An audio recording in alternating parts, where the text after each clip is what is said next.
अंतरिम व्यवस्था के तहत दिया गया है। ये आदेश से किसी प्रकार का किसी के पक्ष या विपक्ष में सोचना गलत है। ये एक आदेश है जो कि एक व्यवस्था बनाई गई ताकि शांति व्यवस्था बनी रहे। और रही बात ये कि वहाँ नमाज होगी तो भाई मंदिर परिसर के बाहर हो, ठीक है, फादी टाइमिंग होगी। और मुझे उम्मीद है कि आगे चलकर ये व्यवस्था भी हट जाएगी और वहाँ पर आस पास मुसलमानों को कोई जगह नहीं दी जाएगी। ये अंतरिम व्यवस्था है, इसमें कोई दिक्कत नहीं है, पर आखिरी में आकर ये व्यवस्था बदलेगी और मेरा कोशिश होगी कि मंदिर के आसपास मुसलमानों को नमाज पढ़ने की कोई जगह न दी जाए। जी, ये तमाम सारी बातों का जिक्र यहाँ पर किया जा रहा है। आचार्य शैलेश तिवारी मेरे साथ मौजूद हैं। शैलेश जी, आपकी राय में जान लेता हूँ, हाई कोर्ट का आदेश और उसके बाद सुप्रीम कोर्ट का आदेश, क्या कहें? धन्यवाद मनोज जी।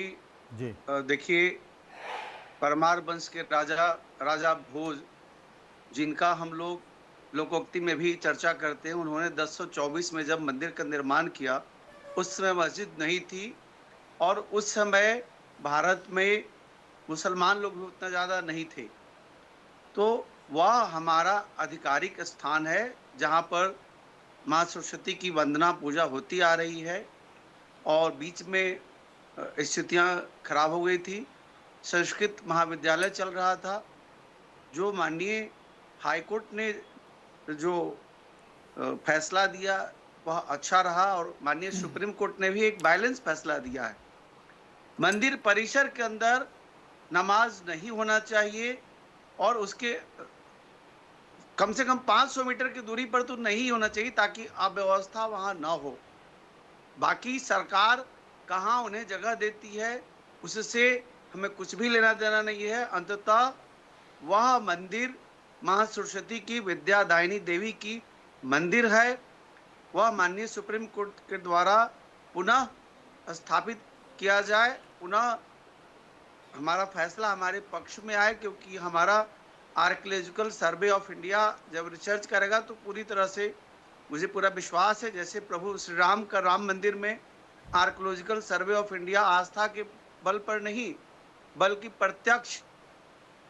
प्रत्यक्ष प्रमाण के बल पर राम मंदिर की हमें प्राप्ति हुई, ठीक उसी प्रकार जो हमें इस मंदिर में भोजशाला मंदिर जो धार में सरस्वती माता का मंदिर, बाग देवी का मंदिर स्थित है, उसमें भी हमें आर्कियोलॉजिकल सर्वे ऑफ इंडिया के प्रत्यक्ष प्रमाण के आधार पर पूर्णतः हमें विजय प्राप्त होगा, ऐसा मुझे पूरा विश्वास है। हम वकालत करते हैं कि हमारे मंदिर के सराउंडिंग्स किसी भी तरह का कोई गतिविधि नमाज का नहीं हो, वहाँ पर मुस्लिम समाज के लोगों का जमावड़ा नहीं हो, चाहे वह किसी दिन हो, चाहे वह फ्राइडे हो या कोई भी दिन हो। यह हमारा मांग है और मैं माननीय न्यायालय पर भरोसा करता हूँ। मुझे पूरा विश्वास है कि सत्यमेव जयते, सत्य की विजय होगी और हम पूर्णतः मंदिर की शक्ति को प्राप्त करेंगे। जी, मैं हाजी रंगरेज मेरे सर्वोच्च साथ न्यायालय मौजूद को हैं, मैं बधाई उनकी देता हूं, प्रतिक्रिया धन्यवाद भी एक बार करता ले लेता हूं। हाजी रंगरेज, क्या आप कहेंगे इस पूरे मसले पर? देखिए, जिस तरीके से देश जो है आस्था की बुनियाद पर लगातार जो है कुछ लोग जो है वो चलाना चाहते हैं, और जिस तरीके से विष्णु शंकर जैन जी हुए और इनके लड़के हुए, ये लगातार जो है इनके पास केस तो वैसे है नहीं जो लड़े जा सके, अदालत में जाए, ये लगातार हिंदू मुसलमान के अंदर खाई डालने का काम करते हैं आप और अपमान जहां मत जहां पर कीजिए। मस्जिदें हैं वहां पर विष्णु मंदिर शंकर ढूंढने का जैन काम जी करते हैं। हमारे और सनातन धर्म के गुरुजी पुरोधा सुन लीजिए व्यक्ति मेरी हैं बात पहले। और माननीय सुप्रीम कोर्ट में इनसे अच्छे वकील नहीं है जो सनातन धर्म के लिए काम कर सके। हम लोगों को गौरव है या हम लोग के सम्मानीय व्यक्ति, आप जरा अपमान कर रुकवाइए रहे ना, हैं। मेरी बात ही नहीं हुई पूरी। अच्छा सुनिए सर, सुनिए, मेरी बात बोलिए हो जाने बोलिए। दीजिए, हाँ फिर आप जवाब दीजिएगा आराम से, सोच के समझ के अच्छे से। तो मेरा कहना लगातार यही है कि ये जो जैन साहब है, ये लगातार जो है मस्जिदों के अंदर जो है मंदिर ढूंढने का काम कर रहे हैं। और ये इससे पहले 2014 से पहले ये कहाँ छुपे हुए थे, ये कहाँ थे, इनकी वकालत कहाँ चल रही थी, हमें नहीं पता। 2014 के बाद से भाजपा की सरकार आती है, मोदी जी प्रधानमंत्री बनते हैं और लगातार मस्जिदों को निशाना बनाने का काम जैन साहब के द्वारा किया जा रहा है। और जैन साहब लगातार मुसलमानों की मस्जिदों के अंदर मंदिर तलाश रहे हैं और वहां पे जो है याचिका लगा रहे हैं। मैं इनसे कहना चाहता हूँ, आपकी लिमिट कहीं रुकेगी या नहीं रुकेगी?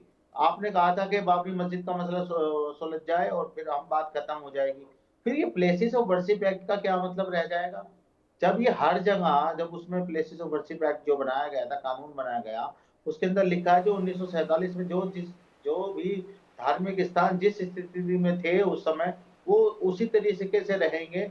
मगर ये लगातार उनके ऊपर मुकदमे डालना, फिर एएसआई जो है भाजपा की कठपुतली बन गई है, वो लगातार उनके फेवर में वो देना। अब तो अदालतों से भी जो है विश्वास उठता जा रहा है कि अदालतें भी इंसाफ नहीं कर रही, मुसलमानों की बातें नहीं सुनती, मुसलमानों को हक नहीं देती, इंसाफ नहीं करती उनके साथ। उन्हें लगातार जो है उनकी मस्जिदों के ऊपर निशाना बनाया जा रहा है। प्लेसेस वर्शिप एक्ट को फिर फाड़ दीजिए ना उस बिल